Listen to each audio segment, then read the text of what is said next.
요한복음 4장 23절 24절 말씀으로 2023년도의 첫 주일 예배 말씀 참된 예배자가 되십시오 라는 제목으로 함께 은혜 나누겠습니다. 인도의 어느 왕국에 금실 좋은 왕과 왕비가 있었답니다. 이들은 서로 뜨겁게 사랑했지만 안타깝게도 결혼한 지 1년이 지나지 않아서 그만 왕비가 세상을 떠나고 말았습니다. 너무 사랑했던 왕은 왕비의 죽음에 슬픔을 가눌 수가 없었습니다. 그는 정성을 들여서 장례를 치르고 그리고 자기가 서 있는 왕궁에서 잘 보이는 왕궁 바로 앞에 동산을 하나 만들고 거기다가 왕비의 무덤을 만들었습니다. 그리고 자기 자신을 상징하는 미남자의 조각을 하나 세우고 또 무덤 앞에는 그 왕비를 위해서 화로운 집을 하나 지었습니다. 얼마 뒤에는 무덤 주변으로 멋진 성곽도 세우고 나무도 심고 꽃도 심으면서 정성을 다해서 무덤 주변을 치장을 합니다. 그리고 그것을 보면서 흐뭇해했습니다. 몇 년이 지난 어느 날 아침 이 왕은 왕궁 앞에 있는 멋진 동산을 보면서 감탄을 했습니다. 이야, 참 내가 만들었지만 너무 멋지구나. 그런데 자세히 보니 그 동산 한가운데 있는 초라한 무덤이 너무 눈에 거슬리는 거예요. 그래서 신하를 불러다가 이봐라, 저 가운데 있는 저 무덤을 당장 치워버려라. 이렇게 명령을 내렸다는 겁니다. 이걸 가르쳐서 주객전도라고 부릅니다. 주가 된 것이, 원래 주인인 것이 시간이 지나면서 객이 되고 말았다는 거죠. 우리 신앙에 있어서, 우리 삶에 있어서 가장 중요한 것은 무엇일까요? 내 삶의 가장 우선순위는 무엇일까요? 내 인생의 주관자, 내 인생의 주인은 누구실까요? 혹시 시간이 지나면서 분명히 그것이 주인이었는데, 그것이 주였는데 어느 순간 나도 모르는 사이에 객이 되고 나에게서 별로 환영받지 못하고 있는 그런 것이 혹시 우리의 삶에는 없습니까? 오늘 2023년도를 시작하면서 진짜 주인이 주인 되게 하는 그런 결단과 다짐이 우리에게 있기를 축복합니다. 오늘날 우리는 너무나 현실적이고 실제적인 실용주의적인 것을 선호하는 그런 시대를 살아가고 있습니다. 이러한 때를 흔히 포스트 모던 시대라고 부르기도 합니다. 모든 것의 중심이 다 납니다. 나 자신입니다. 그래서 뭘 하든지 나에게 유익하고 좋은 것만 하려고 하고 그것을 추구하고 나에게 손해를 끼치거나 나에게 무익하다고 여기면 그것이 무엇이든 가차 없이 포기하고 버려버립니다. 편하고 쉽고 나에게 이익되는 것만을 추구하고 그것만을 원해요. 그러지 못한 것들은 언제든지 얼마든지 무엇이라도 과감하게 던지고 포기해버리는 그런 시대. 이러한 사회 현상은 우리의 신앙에도 그대로 영향을 미치고 있습니다. 하나님을 믿고 교회를 선택하고 또 예배를 드리는 신앙 전반에도 이런 실용주의 그리고 이런 이기주의적 경향성이 점점 깊이 뿌리 내려가고 있습니다. 여러분, 제가 중요한 질문을 하나 해보겠습니다. 내가 하나님을 위해서 존재합니까? 하나님이 나를 위해 존재합니까? 여러분이 하나님을 위해 존재합니까? 하나님이 여러분을 위해 존재합니까? 사실 이 질문은 그렇게 어려운 질문이 아닙니다. 또 어려운 질문이어서도 안 됩니다. 그런데 이 시대는 이 질문이 어려워졌습니다. 많은 사람들이 헷갈려합니다. 그런 우리를 보면서 세상은 다그칩니다. 야, 빨리 대답해봐. 네가 하나님을 위해 존재해. 하나님이 너를 위해 존재해. 똑바로 대답해보라고. 다그칩니다. 그러면서 힌트를 주죠. 야, 네가 없으면 세상도 하나님도 없는 거야. 우리는 그런 세상의 질문, 그런 세상의 묻는 말 앞에 분명하고 똑바로 그리고 큰 소리로 대답할 수 있어야 합니다. 나는 하나님의 영광을 위해 살아. 나는 하나님을 위해 존재해. 할렐루야. 정말 이것이 여러분의 대답이 맞습니까? 혹시 아닌데 하나님이 날 위해 있는 거 아니야? 이렇게 마음속 한 구석에서 대답하고 있지 않습니까? 하나님의 영광을 위해 사는 우리, 내가 하나님을 위해 존재한다고 굳게 믿는 우리에게, 또 우리의 삶에서 가장 중요한 것은 무엇일까요? 저는 그것이 단연 예배라고 믿습니다. 예배는 우리 신앙의 기본이요, 우리 신앙의 기반이며 우리 신앙의 기초가 됩니다. 그래서 칼바트라는 유명한 철학자는 이런 말을 했어요. 우리 인생에서 가장 중요하고 가장 긴급하고 가장 영광스러운 일은 예배다. 우리 인생에서 가장 중요하고 우리 인생에서 가장 시급하고 긴급하고 우리 인생에서 가장 영광스러운 일이 바로 예배다. 그는 우리를 창조하신 하나님께 예배하는 것이 우리 인생에 있어서 가장 중요한 일이고, 나를 자녀 삼아주신 하나님께 예배하는 것이 내 인생에서 가장 긴급한 일이며, 인간의 삶을 가장 인간답게 하고 가장 영광스럽게 하는 것이 하나님께 예배하는 것이다 라고 설명했습니다. 여러분, 우리는 예배를 통해 하나님을 만나고 예배를 통해 진짜 나를 발견해 가는 것입니다. 그리고 우리는 예배로 영혼육의 충전을 받고 그 힘으로 세상에서 승리자로 살 수 있게 되는 것입니다. 그래서 미국의 에이트 윌슨 토저 목사님은 하루 혹은 일주일을 예배로 시작하는 사람은 결코 마귀가 건드릴 수 없는 권능자의 삶을 살 수 있다. 또한 하나님은 우리를 먼저 예배자로 부르셨고 그 후에 사명자로 삼으신다. 하나님은 1차적으로 우리를 예배자로 부르셨습니다. 만약 우리가 매일 하루를 예배로 시작할 수 있다면, 일주일의 하루를 예배로, 첫날을 예배로 시작할 수 있다면 그의 삶은 어떤 것도 무너뜨릴 수 없는 권능자의 삶을 살 수 있다고 토저 목사님은 단언했습니다. 우리에게 있어서 예배란 성도로서의 우리의 진정한 정체성이고, 영과 마음과 육신의 탈진을 예방하는 예방책임이 영혼육의 은혜와 능력을 충전하는 시간인 것입니다.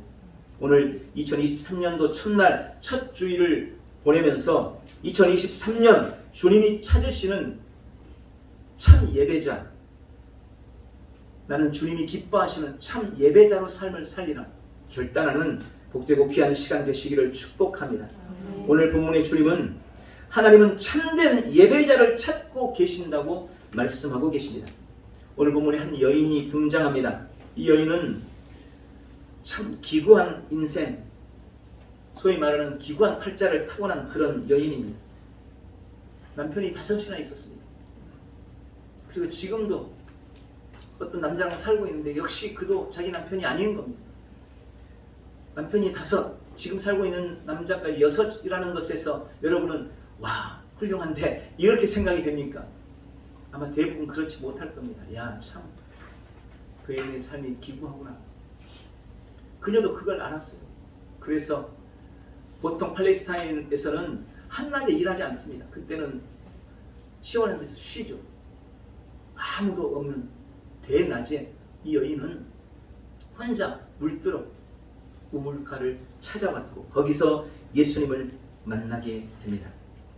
그런 기구한 삶을 살았던 여인이었지만 이 여인에게는 놀라운 장점이 하나 있었습니다. 그것은 바로 그녀의 예배에 대한 갈증이었습니다. 어쩌면 이 여인의 예배에 대한 사모함이 예수님을 그 자리로, 그곳으로 이끌었는지도 모르겠습니다. 이 여인은 자신에게 물을 달라고 하는 이 유대 남자가 선지자라고 생각했습니다. 왜냐하면 남들에게 숨기고 싶은 자신의 불행한 삶을 이 남자가 말한 거예요. 너에게 남편이 5 있었지. 그러나 지금 있는 남자도 네 남편은 아니야. 라고 말하는 이 예수님의 메시지를 듣고 깜짝 놀랐어요. 나는 이 남자를 처음 보는데 누구도 이 사람한테 내 과거를 말해준 적이 없는데 어떻게 이 사람이 나를 알지? 아, 이분은 선지자로구나. 그리고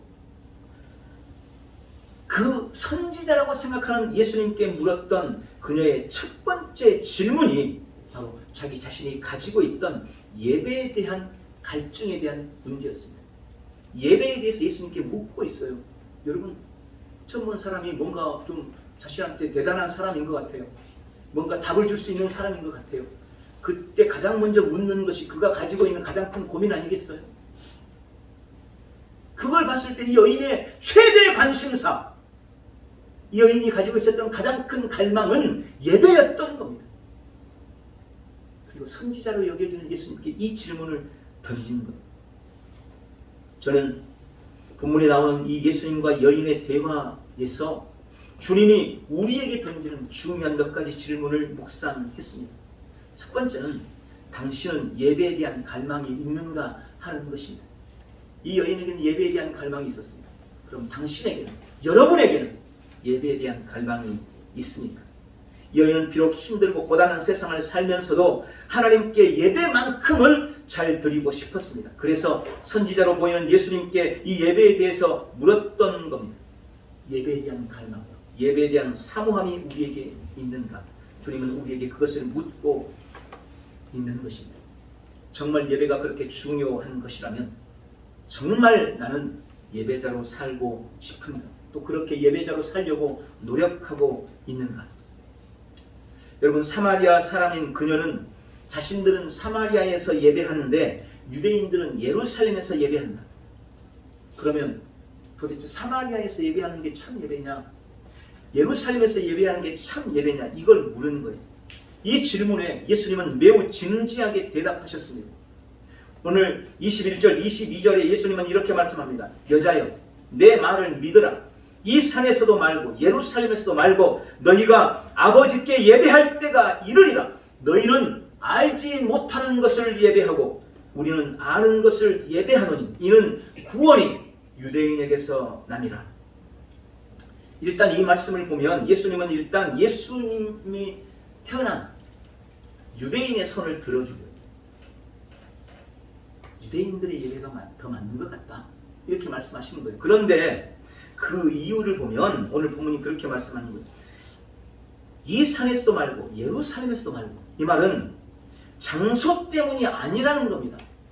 장소 때문에 유대인들이 더 좋은 예배를 드리고 있는 것이 아니고 장소 때문에 사마리아인들이 드리는 예배가 더 못한 것이 아니라 알고 예배하느냐 모르고 예배하느냐의 문제라고 말씀하시는 겁니다. 유대인은 아는 것을 예배하는데 사마리아인들은 알지 못하고 예배하고 있다라고 말씀하는 겁니다. 여러분, 당시 유대인들이 사마리아인들을 자신과 같은 유대인으로 인정하지 않은 것은 그들이 혈통적인 전통성을 잃었기 때문입니다. 그들은 원래 유대인 민족입니다. 그런데 이방인과 혼혈이 되면서 전통성, 혈통의 전통성을 잃어버렸어요. 그것 때문에 유대인들은 사마리아인들을 이방인보다 더 못한 취급을 했습니다. 그런데 문제는 그들이 혈통적인 전통성을 잃은 것보다 그들이 하나님을 잃어버렸다는 데 더 큰 문제가 있었다는 것입니다. 그들은 조상들이 했던 제사에 대한 형식은 이어오고 있었지만 그들이 예배하는 대상이 누구신지, 하나님께 대한 지식과 믿음은 잃어버리는 겁니다. 한마디로 하나님을 떠났다는 것입니다. 예배라는 행위 자체보다 누구에게 예배하는지, 내가 예배하는 분이 누구신지, 어떤 분이신지를 분명히 알고 예배해야 하는 것입니다. 그것이 예배의 더 중요한 가치입니다. 그래서 여기서 두 번째 질문을 우리는 생각해 볼 수 있습니다. 여러분, 당신은 알고 예배하는가 하는 것입니다. 여러분, 우리는 하나님을 진정으로 알고 예배합니까? 하나님이라는 신을 아는지 묻고 있는 것이 아닙니다. 하나님을 여러분의 인격으로 알고 있는지, 하나님을 여러분이 체험하며 하나님을 누리면서 그렇게 하나님을 알고 있는지를 묻고 있는 것. 여러분, 윤석열 대통령 모르는 사람이 어디 있어요? 그런데 진짜 여러분 윤석열 대통령을 알아요? 인간 윤석열을 압니까? 몰라요. 이건 엄청난 차이가 있는 겁니다. 알지만 모르는 거예요. 김건희 여사가 윤석열을 아는 것과 내가 윤석열을 아는 것은 완전히 다른 문제인 거예요. 바로 이겁니다. 너희는 하나님을 알고 예배하는 거예요. 그냥 하나님이라는 한 신을, 수많은 신들 중에 하나님이라는 신을 알고 있는지 이걸 묻는 게 아니고, 정말 당신은 하나님과 관계가 있습니까? 정말 당신은 하나님과 신뢰 관계에 있습니까? 정말 당신은 하나님을 인격적으로 믿고 알고 있습니까? 이걸 묻고 있는 것입니다. 하나님이 날 위해 행하신 위대한 일을 알고 계십니까? 하나님이 이루신 그 놀라운 구속을 알고 있습니까? 하나님이 날 위해 치르신 엄청난 희생과 날 위한 그 놀라운 대가를 여러분은 알고 있습니까? 그것을 아는 것이 우리의 예배에 매우 중요하다는 것을 기억하시기 바랍니다. 호세아 4장 6절에 내 백성이 지식이 없으므로 망하는도다. 그들은 하나님을 잘 알았던 하나님의 백성이었지만 하나님을 아는 지식이 없었다고, 그래서 망했다고 주님은 책망을 받았습니다. 그들은 하나님을 알았지만 하나님을 버렸습니다. 하나님을 알았지만 하나님을 경배하지 않았습니다. 하나님을 알았지만 하나님을 삶의 우선순위에 두지 않았습니다. 놀라운 하나님의 은혜와 사랑과 은총을 받고 있었지만 그 사랑을 떠났습니다. 그 은혜를 배신했습니다. 그래서 그들은 하나님을 알지 못했고, 그래서 그들은 하나님 앞에 망할 수밖에 없었다고, 그렇게 경고받은 것입니다. 우리는 어떻습니까? 우리는 예배할 때 정말 하나님을 알고 예배합니까? 그저 맹목적이고 형식적으로 예배하고 있지는 않습니까? 하나님의 사랑과 은혜에 대한 감격과 감사가 여러분 속에 있는지를 묻고 있는 것입니다. 예수님은 그 여인에게 그 사마리아인들의 예배는 하나님을 알지 못하고 하는 예배다라고 말씀하셨어요. 그리고 매우 중요한 말씀을 이어서 하십니다. 23절, 24절 오늘 읽었던 본문입니다. 아버지께 참되게 예배하는 자들은 영과 진리로 예배할 때가 오나니 곧 이때라. 아버지께서는 자기에게 이렇게 예배하는 자들을 찾으시느니라. 하나님은 영이시니 예배하는 자가 영과 진리로 예배할지니라. 하나님은 예배하되 참되게 예배하는 자를 찾고 계신다라고 하십니다. 이때 말씀하신 참된 예배란 어떤 예배일까요? 구약에서 하나님께 예배했던 많은 예배자들이 나오는데 그 중에 가장 대표적인 인물이 저는 다윗이라고 생각합니다. 특히 다윗의 29편, 시편 29편은 예배에 대한 메시지, 예배에 대한 영광, 이것에 대해서 기록하고 있습니다. 끝나고 한번 시편 29편 한번 읽어보세요. 특별히 29편 2절에는 하나님께 예배하는 자의 바른 태도에 대해서 말씀하는데 거기서 그렇게 기록했습니다. 여호와께 그의 이름에 합당한 영광을 돌리며 거룩한 옷을 입고 여호와께 예배할지니라. 여기서 참된 예배에 대해서 두 가지로 말씀합니다. 첫 번째, 그의 이름에 합당한 영광을 돌리라는 것입니다. 그분의 이름에 합당한 영광, 그분의 권위에 걸맞는 태도와 걸맞는 자세로 예배해야 된다는 말씀입니다. 여러분, 우리가 동네 이장을 만날 때도 그에 걸맞는 예우를 해야 되는 거예요. 학생은 교장 선생님을 만나면 담임 선생님하고는 만나는 거하고는 다른 예우가, 다른 자세와 태도가 저절로 취해집니다. 대통령을 만나는데 동네 아저씨 만나는 것처럼 그렇게 만나서는 안 되는 거예요. 용산 대통령 집무실에서 여러분을 초청했다고 생각해 보세요. 그럼 동네 마실 나가면 슬리퍼 끌고 가겠어요? 안 그럴걸요? 내가 할 수 있는 최대한으로 꾸미고, 이발한 지 얼마 안 됐지만 가서 이발도 좀 하고 그렇게 예우를 갖추고 나가지 않겠습니까? 그런데 우리는 하나님을 만나는 예배를 통해서 여러분은 하나님의 이름, 그분의 영광, 그분의 위엄, 그분의 권위에 걸맞는 자세와 태도를 가지고 하나님 앞에 나오는가, 예배하는가, 이것이 예배에 있어서 매우 중요한 태도라는 것입니다. 둘째는 거룩한 옷을 입고 예배해야 한다고 말씀합니다. 여러분, 구약의 예배는 아무나 할 수 있는 것이 아니었습니다. 구약의 예배는 제사장만이 참여했습니다. 그런데 제사장들이 하나님께 예배할 때는 반드시 입어야 하는 특별한 옷이 있었습니다. 그게 바로 예봇이라는 옷입니다. 평소에는 다른 옷을 입고 생활해요. 그러나 하나님께 제사하고 하나님께 예배할 때는 반드시 이 예봇이라는 특별한 옷을 입어야 됩니다. 이 예봇은 하나님의 성전에서 거룩하게 된 옷이에요. 이 예봇으로 자신의 마음과 몸에 더럽고 추악한 모습을 감추고 가리고 거룩한 모습을 하고 주님 앞에 나아가야만 했습니다. 그래서 예봇을 입은 거예요. 왜요? 거룩하신 하나님은 죄인된 우리를 만날 수가 없어요. 죄인된 우리는 거룩하신 하나님 앞에 똑바로 설 수가 없어요. 그러니까 예봇을 통해서 자기 자신을 가리는 겁니다. 더러운 자신을 가리고 숨기고 거룩한 옷을 입고 주님 앞에 나아갔어요. 이 옷은 의의 옷이며 정결의 옷입니다. 그의 이름에 합당하게 그리고 거룩한 옷을 입고 예배하는 것이 참된 예배자입니다. 그럼 여기서 세 번째 질문, 당신은 참되게 예배하고 있습니까? 우리의 하나님께 대한 예배는 어떻습니까? 우리의 태도와 자세는 어떻습니까? 하나님은 우리의 예배를 참되다고 여기시겠습니까? 구약 말라기서 1장 6절부터 10절에 하나님을 멸시하는 예배에 대한 책망이 적나라하게 기록되어 있습니다. 그들은 하나님께 더러운 떡을 드렸습니다. 눈먼 희생 제물을 가지고 하나님 앞에 예배했습니다. 병든 것을 하나님 앞에 내어놓았습니다. 마음이 없는 형식과 의식으로만 예배했습니다. 그것을 주님은 적나라하게 책망했습니다. 주님은 10절에 그렇게 말씀합니다. 너희가 내 제단 위에 헛되이 불사르지 못하게 하기 위하여 너희 중에 성전문을 좀 닫을 자가 있었으면 좋겠도다. 나는 너희를 기뻐하지 아니하며 너희가 손으로 드리는 것을 받지도 아니하리라.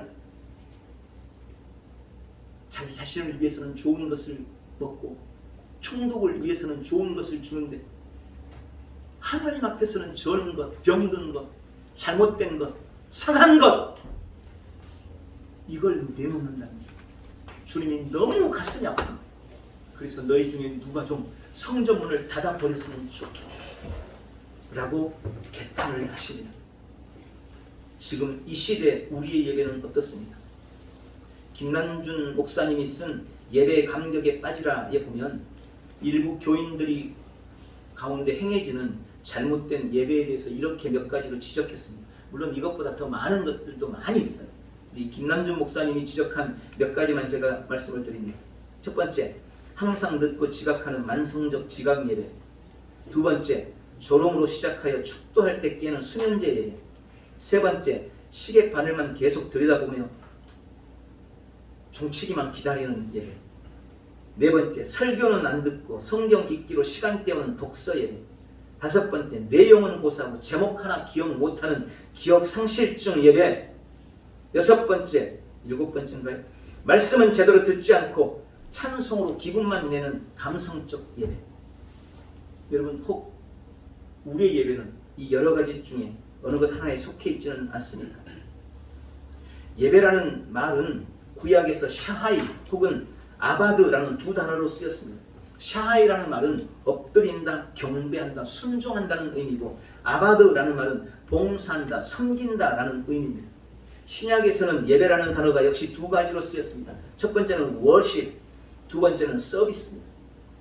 월십이라는 것은 월스라는 가치라는 말에서 유래되었습니다. 그러니까 월십이라는 말은 가치를 부여한다는 말입니다. 서비스라는 말은 말 그대로 봉사한다는 의미, 섬긴다는 의미입니다. 이게 예배의 의미예요. 이것을 제가 요약했습니다. 첫 번째, 참된 예배란 하나님 앞에 나와 내 삶의 최고의 가치가 주님께 있다고 고백하는 것.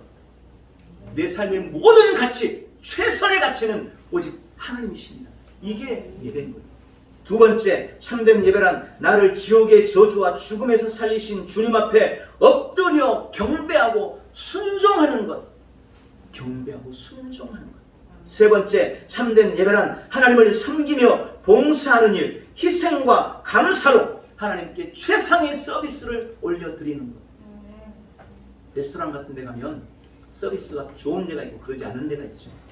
서비스가 별로 형편이 없으면 다시 가고 싶지 않아요. 어떤 데는 가면 종업원이 와가지고 눈높이 맞춘다고 무릎을 꿇고 주문을 받는 데도 있더라고요.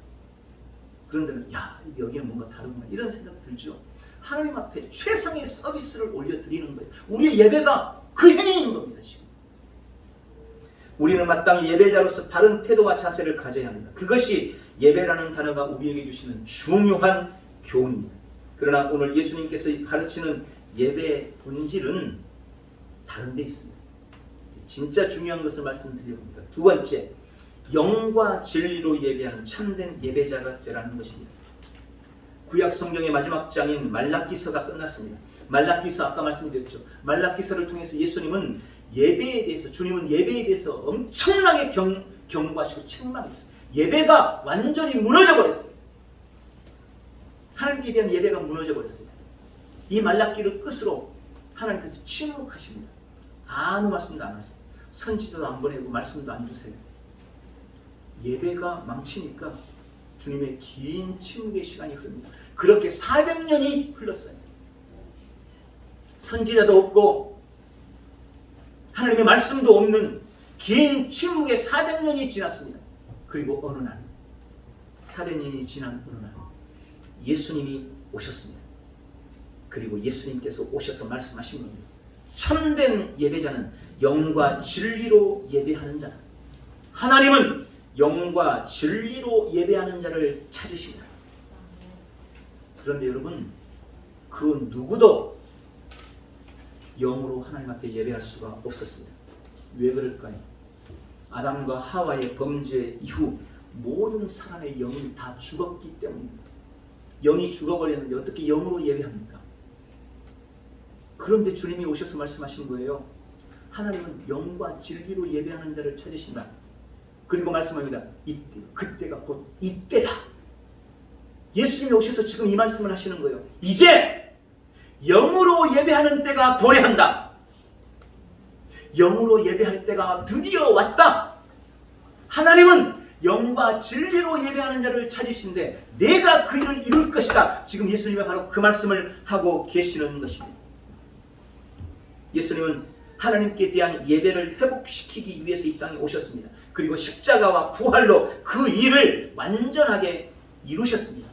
이제 우리는 영으로 예배할 수 있습니다.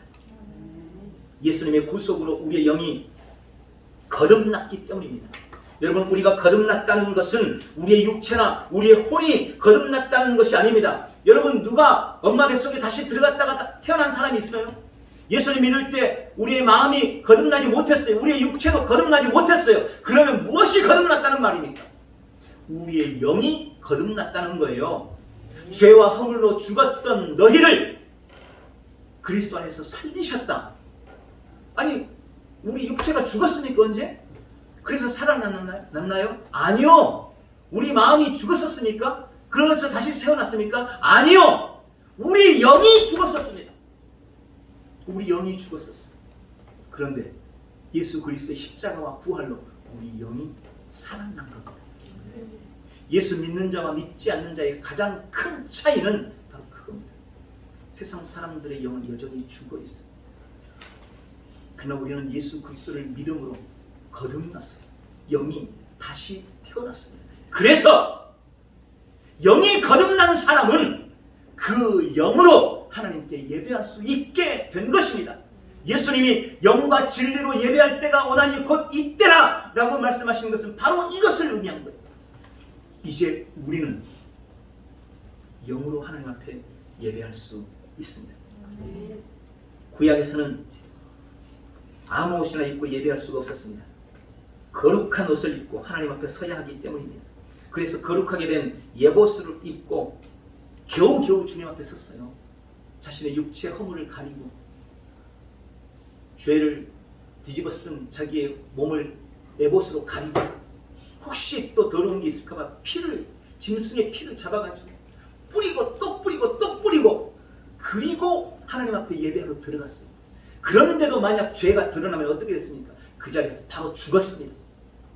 그래서 들어갈 때는 허리에다가 줄을 묶고 들어가요. 방울소리가 안 나면 죽은 거예요. 그러면 끄집어 내는 거예요. 그렇게 예배하는 게 두렵고 무서운 일이었어요. 거룩한 옷을 입고 가요. 그런데 이제 우리는 그럴 필요가 없습니다. 구약에서는 아무 데서나 예배하면 안 됩니다. 왜냐하면 하나님의 임재가 있는 곳에서만 예배해야 돼요. 하나님의 임재가 아무 데서나 있는 게 아닙니다. 그래서 성전을 짓고 성전에 하나님이 임재하시는 곳이기 때문에 그곳에 가서 예배를 드렸던 거예요. 그래서 아까 이 여인도 우리는 사마리아에서 예배드리고 그들은 예루살렘에서 예배드리는데 도대체 어디에 하나님께서 임재하시는 겁니까? 이걸 물으는 겁니다. 그래서 장소가 중요했어요. 그러나 이제 우리는 장소에 구애받지 않습니다. 내 영으로 예배하기. 내 영 안에 하나님께서 임재해 계시기 때문에 내 영 안에 주님이 들어와 계시기 때문에 이제 우리는 내 영으로 아무 때나 어디서든지 하나님 앞에 예배할 수가 있게 되는 것입니다. 내 영 안에 하나님이 오셨습니다. 거듭난 내 영 안에 하나님이 거하십니다. 예수님은 거듭난 그 영으로 예배할 때가 온다고 이제 그 영으로 예배하라고 말씀하십니다. 오늘부터 영으로 예배하십시오. 오늘 우리의 영이 주님을 바라보고 주님의 임재 안에서 기뻐하고 영광 돌리는 복된 시간 되시기를 바랍니다. 두 번째는 진리로 예배해야 합니다. 여기 진리로 예배한다는 말의 의미는 엔 알레데이아라는 의미입니다. 이 말씀을 다시 말하면 진리 안에서 예배한다라는 말입니다. 맹목적인 열심과 정성으로 예배하는 것이 아니고 하나님의 약속의 말씀을 따라 말씀 안에서 말씀을 통하여 예배한다는 말입니다. 여러분, 예배에는 하나님의 말씀이 반드시 역사해야 합니다. 말씀의 은혜와 역사가 반드시 있어야 합니다. 그게 진정한 예배인 것입니다.